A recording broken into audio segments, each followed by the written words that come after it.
Réduire l'incidence des avortements à risque qui sont l'une des principales causes de mortalité maternelle dans le monde et améliorer la santé des femmes, des jeunes filles et des enfants, tel est le but recherché à travers la célébration de cette journée. Au Tchad, l'association Afriane sensibilise les hommes et les femmes sur l'importance des méthodes de contraception. Le pouvoir des choix réside dans la possibilité pour les femmes et les hommes de choisir librement s'ils souhaitent avoir des enfants, quand ils souhaitent les avoir et combien d'enfants ils souhaitent avoir. Il s'agit d'autonomiser les individus à travers l'accès à une gamme complète de méthodes contraceptives sûres et efficaces, ainsi qu'à une éducation sexuelle complète et à des services de santé et de reproduction de qualité. Comme tout autre produit, les méthodes de contraception ont également les effets secondaires. La contraception, nous la donnons, ou bien les femmes prennent la contraception par rapport à leur organisme. Et la majorité utilise les pilules. Maintenant, quand on parle des pilules, c'est juste les effets secondaires. On peut parler de l'irrégularité des règles chez certaines femmes. On peut parler des saignements abondants et on peut parler de toutes ces choses-là. Seulement 15% des femmes mariées utilisent actuellement une méthode contraceptive moderne au Tchad. Cette journée permettra de renforcer les efforts de sensibilisation et d'éducation dans les zones rurales et les communautés marginalisées. La cherté de vie, tout est devenu cher. Avant, avec 2000 francs, 2500, on peut préparer à la maison. Mais maintenant, avec 2000, tu ne peux rien faire. Parce qu'un koro diri coûte 1500. Et le 500, tu ne peux pas acheter certaines nourritures avec. Donc c'est devenu tellement cher. Moi-même, ça m'a inquiété. L'autre jour, j'ai fait un problème avec ma femme. Parce qu'avant, là, je lui donne 1000 francs seulement, il fait tout. Maintenant, dernier temps, je lui donne 5000 même, je vais manger la boule. Donc ça m'a étonné. J'ai dit, mais il y a quoi? On me dit que la charité des villes. Je suis venu au marché, pour faire le marché même, j'ai trouvé toutes les mêmes choses. Donc, pour acheter une savon au lieu de 150, maintenant ça a augmenté à 250. Donc je voulais acheter le pain à 100 francs, maintenant c'est à 125. Donc je n'arrive même pas à comprendre, je ne sais pas ce que je dois faire dans la vie là. Avant, on pouvait faire le marché même de 1500. On peut satisfaire toute la famille de 5 personnes. Mais maintenant, même avoir un seul koro de riz, c'est 1500. Et comment on peut s'en sortir dans ce genre de cas? Je demande au gouvernement de revoir certaines choses et de diminuer aussi le prix de l'alimentation sur le marché et les denrées alimentaires. Sinon, dans ces cas, les pauvres peuvent mourir et les riches peuvent s'enrichir. Notre défaut, on ne sait pas sur l'État ou bien on ne sait pas sur les commerçants. Avant, nous on gérait à 2500, 3000. Maintenant, on donne 5000 francs même, on ne peut pas satisfaire. C'est que la madame qu'elle amène sur la achète même, elle ne savait pas qu'elle donne à ses enfants, elle ne savait pas qu'elle donne à sa mari. Mais maintenant, nous, on mange à notre fait. Mais absolument, on disait qu'il y a un proverbe qui disait que ventre creux, pas d'oreille. Faculté des sciences exactes et appliquées de l'université de N'Djamena. Ce matin, elle a reçu de la société de raffinage de N'Djamena des équipements informatiques. Une assistance qui vient à point nommé selon le président de la dite université. Ce lot d'équipements informatiques est composé des ordinateurs, d'imprimantes et autres matériels. Et c'est avec fierté que le directeur de la société de raffinage de N'Djamena dit avoir fait ce don afin d'appuyer l'éducation tchadienne. La direction générale de la société de raffinage de N'Djamena, dans sa politique sociale, a opté venir en appui au gouvernement à travers le ministère de l'enseignement supérieur et particulièrement au département de génie informatique en dotant ces équipements que voici.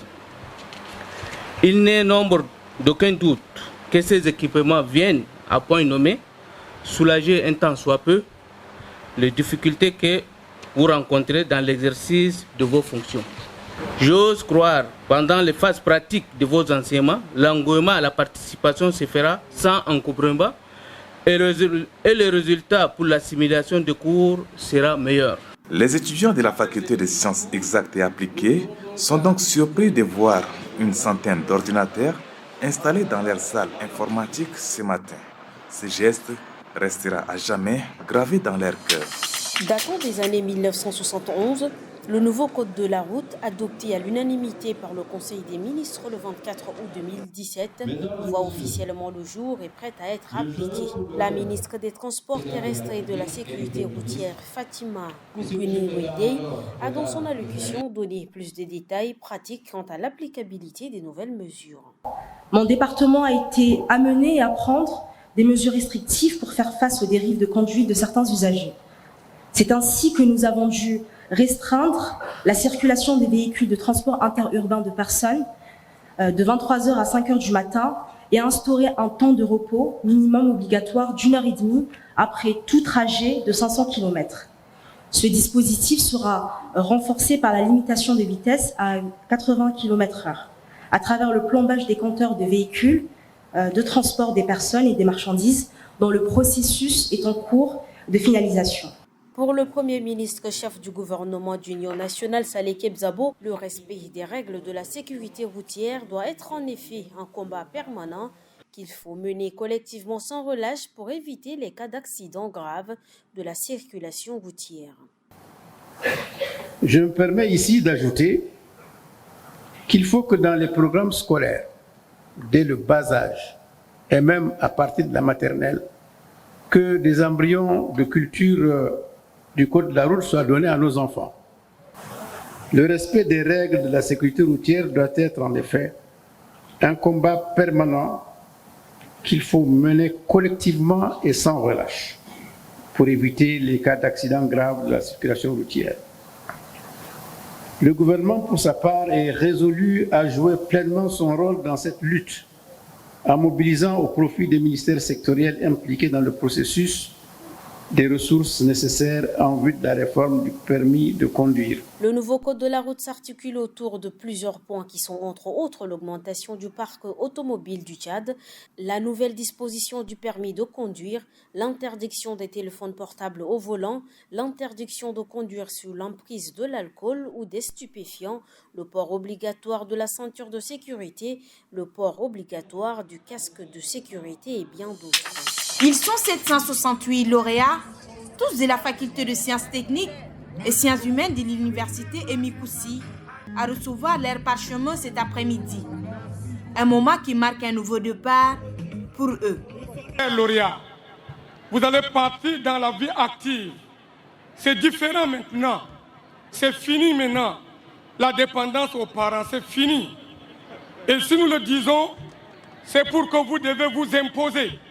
Cette 10e promotion est baptisée Humanité. L'honneur est fait au ministre de la Communication qui en est le parrain. La question de l'éducation, elle est la base d'une nation.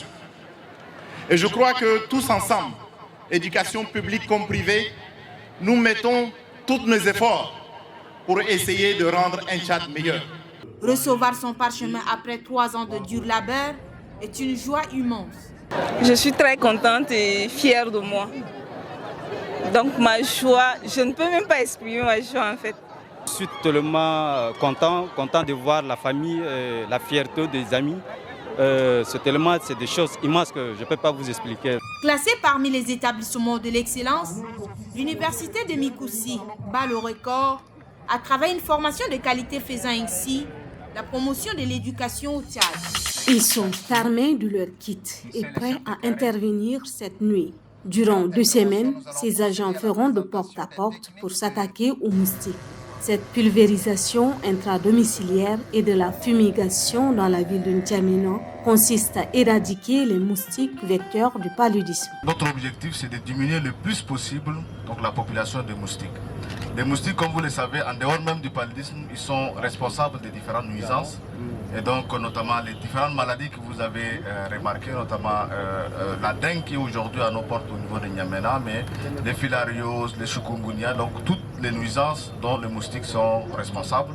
L'objectif derrière cette campagne de pulvérisation intradomiciliaire et de la fumigation de la capitale est de réduire le taux de mortalité causé par le paludisme. Le paludisme demeure la première cause de mortalité chez les enfants, chez les adultes chez les femmes enceintes, soit 30% de l'ensemble des décès enregistrés au niveau de nos formations sanitaires.